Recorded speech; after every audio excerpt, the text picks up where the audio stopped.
So, if I was given the opportunity to go back to being 20 again and then doing it all over again, what would I focus on? What are the things that I would direct my energy to and my attention to? So, there are things that I have picked up along the way, and there are things that I actually do wish that someone had told me when I just clocked 20 or when I was learning to be an adult, when I was trying to struggle and survive. Anyways, it's a learning curve for all of us. So, hey guys, welcome back to my channel. As you think about today's title, we will be talking about things that I regret not starting in my early 20s. Three things I wish someone had told me a little early. The first thing I want to talk about is time management. Being stingy with your time, and this is something that I feel like I should have started a little bit earlier. Not a little bit though, but a lot earlier. One thing I really didn't understand when I started navigating through life on my own as an adult is my time. Like how important my time is to me. How I allocate my time, who I give my attention to, who I give access to. I didn't know the concept of being stingy with my time. Typically, being stingy is looked at as being negative, right? So being stingy with my time didn't even come up to my mind, but now being stingy with my time is on a whole different level because you can get everything back in life, but you can't get your time back. You can get money back. You can be broke today and be rich tomorrow. But the time that you've lost dealing with the situations that you have no business dealing with, or the time that you lost dealing with someone that you didn't have any business dealing with, or being friends with someone, or even entertaining them, the time you lost with the people that you give access to, the time you lost in that job, when you could be doing something better with your life, you cannot get it back. Obviously, like I said earlier, it's a learning curve for everyone. We grow, we live, and we learn. As you grow older, obviously, you would understand what it means to have time back to yourself. You understand what it means to be stingy with your time. You would understand what it means to actually set boundaries and not give anyone or everyone access to you. There is one thing I definitely advise that you focus on, that is your time. What are you doing with your time? Like, how are you spending your 24 hours in a day? What are the things that you're putting your energy into? Are they being productive? Do they add value to your life? These are things that I would definitely focus on and check, because oops, I spend good time on things that I had no business spending time on. To be honest, no regrets at all, but I would definitely do better if I had the opportunity to, like, back then. Obviously, I'm doing better right now. Time management, the job, the people, the activities, the events, the relationships that you allocate time to in a day, in a week, in a month, in a year. Is it bringing value to your life? Is it adding anything to your life, or is it subtracting from your life? These are the things that you would check. I would definitely recommend that you check them right now. The second thing I want to talk about is something that I feel like a lot of people wouldn't really understand, but I'm going to try my best to explain it so you understand it how I understand it, right? The things that give you immediate pleasure, yeah? I call it instant gratification. I would definitely stay away from those if I was to start all over again, because I do understand that we want to feel peace, we want to be happy, we want pleasure, like we want to feel things. It doesn't really matter in what situation. It could be in a relationship, it could be in friendship, it could be life, it could be a job opportunity. That immediate oh my god, that immediate short-term pleasure, yeah, I would definitely stay away from those. I would focus my energy on things that would definitely yield a long-term result or a long-term goal for me. Yeah. It might not be rosy right now, but does it have the potential to actually give me what I'm looking for at the long run? That happiness and fulfillment I'm looking for on the long run. If yes, it does, I'll definitely pour my energy into that because as human beings, we typically stare or lean towards things that give us pleasure, that immediate feeling, that rush. I mean, basically dopamine. And I understand it's also with age because when you're younger, you just want to have fun. You just want to enjoy life, explore, meet new people, take that job offer that just looks so good and pays you so much that sucks the life out of you. Or you want to be in that friendship that is so glamorous, or people that are so shiny. You want to be around them so bad. It gives you that immediate pleasure and fulfillment, right?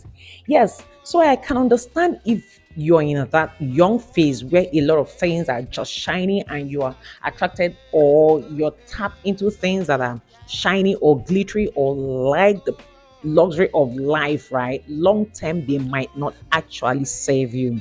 That immediate excitement, that immediate joy, that immediate pleasure you get from something isn't necessarily good for you in most cases. It's actually not good for you.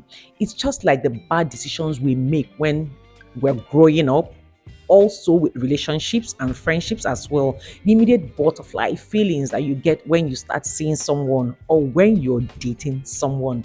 It eventually fades away. You need to think about what's going to make the relationship stand. Feelings and emotions aside, do you guys have substance in that relationship? Do your core values align? Like, there are things you have to think about. So, when I talk about immediate pleasure and immediate rush of emotions and feelings, I'm talking about in every aspect, not just your career, but also your friendships. The fact that you and someone are completing each other's sentences doesn't mean that you have to be best friends. Doesn't mean that you guys have to be tight or close or even be friends. And this is something that I learned the hard way. It's just good when you meet people that you guys kind of gel.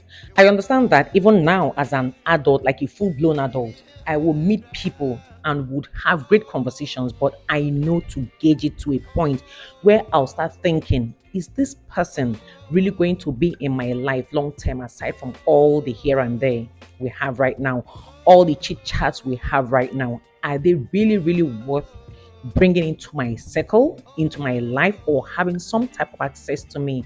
That question that you ask yourself when you're meeting someone, be it friendship or relationship, that immediate yes, you should try your best to read through it, look through it. It's not always necessarily a green flag or a green light for you to move forward with. I feel this should actually be the first point on my list because it is so important when you're growing up and it's usually so hard to navigate. And this is a topic that I feel like is still ongoing with people in their 20s, in their 30s, 50s, and us in our early 40s. It's actually a pandemic, and this is freeing yourself from the bondage of how people perceive you. Oh my God, that people's perception of you. I would definitely not focus on how people view me, how people think of me, what people think of me, and I bet you it's easier said than done. I know this. That's the reason why I've touched on this on a couple of videos when it comes to mindset shift, controlling your emotions, developing resilience, getting confidence, boosting self esteem, knowing your worth, setting personal boundaries, all that kind of stuff. Even when I spoke about how to get yourself out of a rut, I'll link all those videos in the description box. I've always spoken about people's point of view of whatever they think of you. That is usually what makes up 90%, if not 100% of people's day or some people's life, because most people, whether they like it or not, whether they want to accept it or not, they actually move and live their lives based off of people's opinions. What will people say if I do this? What will people say if I embark on this journey? What will people say if I wear this short dress like this because I don't have full legs? What will people say if I lose so much weight? What will people say if I gain so much weight? What will people say if I start this business? What will people say if I have this makeup on or this hairdo on, this look on? Like, people usually think about people when they are living their lives. Most people actually make the decisions they make in life, bad or good, based off of other people's opinion. Honestly, I've grown up. I just wish someone had sat me down and properly tutored me or explained to me how people's view and perception works. Trust me, people want to see what they want to see when they want to see it. It doesn't matter what you do, what you say, how you say it. People would always look at things from the angle that is comfortable for them to look at things. People would also judge things, read things, look at things, analyze things based off of their own understanding of life and based off of the experiences as well. So, my darling, we are all built different. Our opinions are different. Our thoughts are different. Our experiences are different.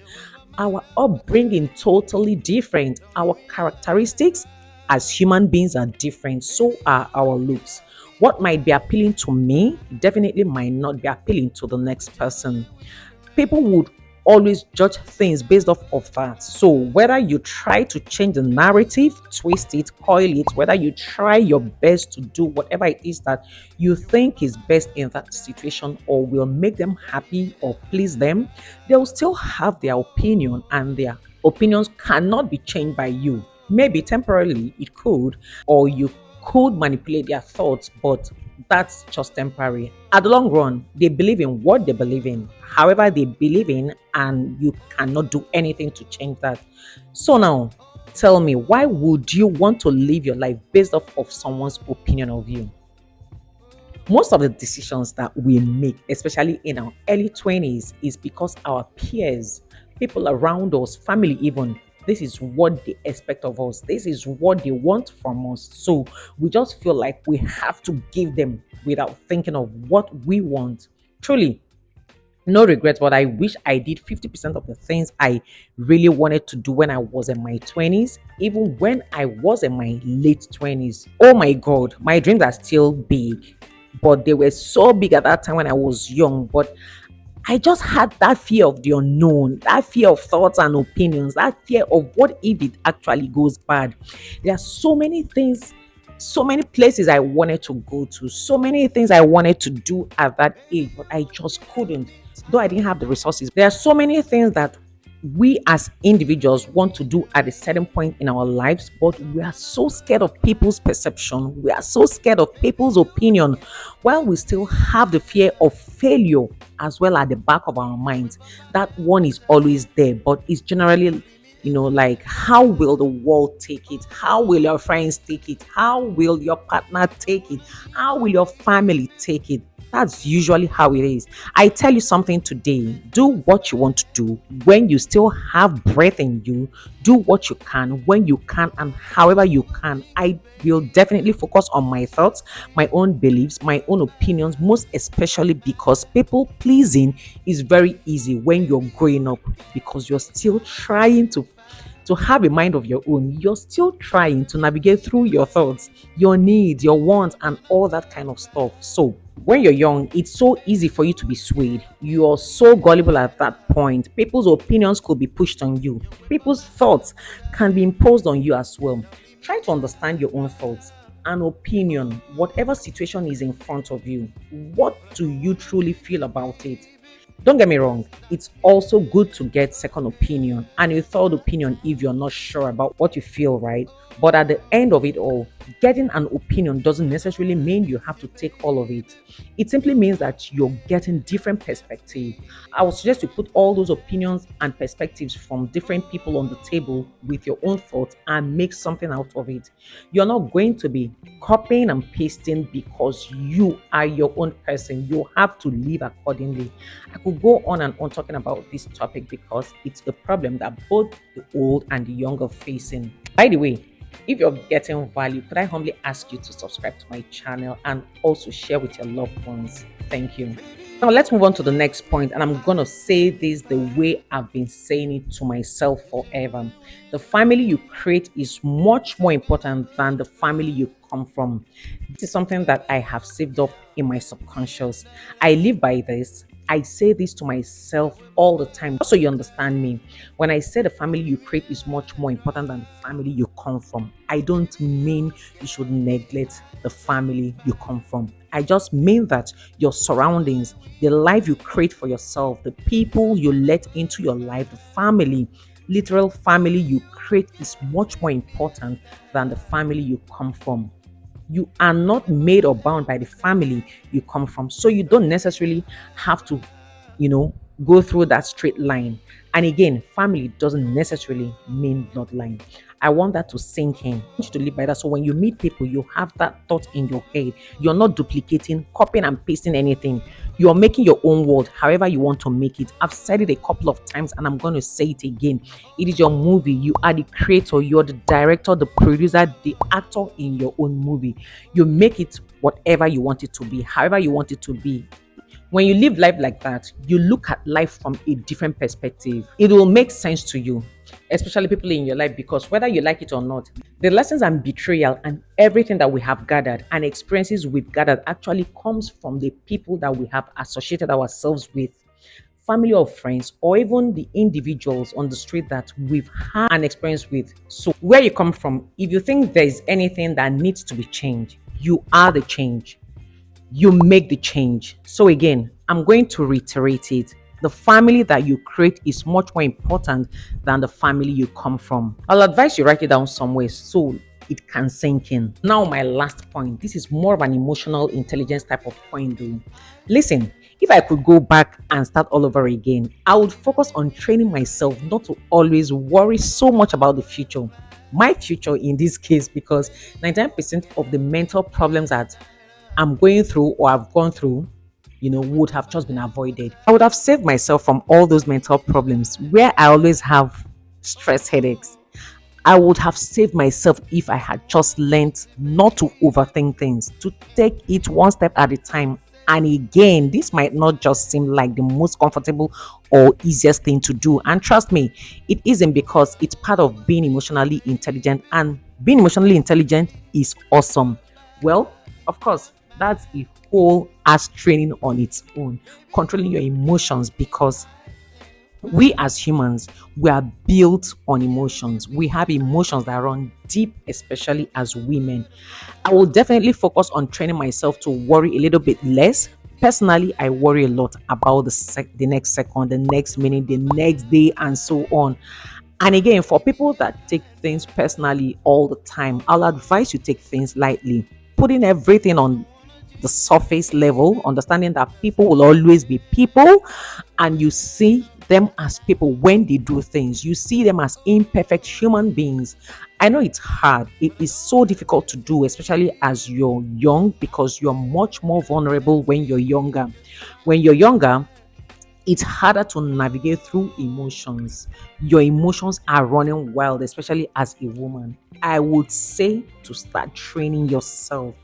I'll be much more calculated when I'm expressing certain things, certain emotions, obviously freely, but at the same time, I'm not going to dwell on certain things so that it doesn't become a problem that sticks for a very long time. Not taking things personally and learning to be free and ease yourself off of some baggage early. When you're older, you're not going to be facing a lot of trauma. You're going to be able to handle emotions and life a lot more easier. That's pretty much everything that I have for you in this video. I hope you enjoyed it. Let me know your thoughts in the comment section below. And thank you for watching. I love you guys. As always, kindly subscribe, like, and share with your family, friends, and loved ones. And do not forget to turn on the notification bell so you do not miss out on any of my videos.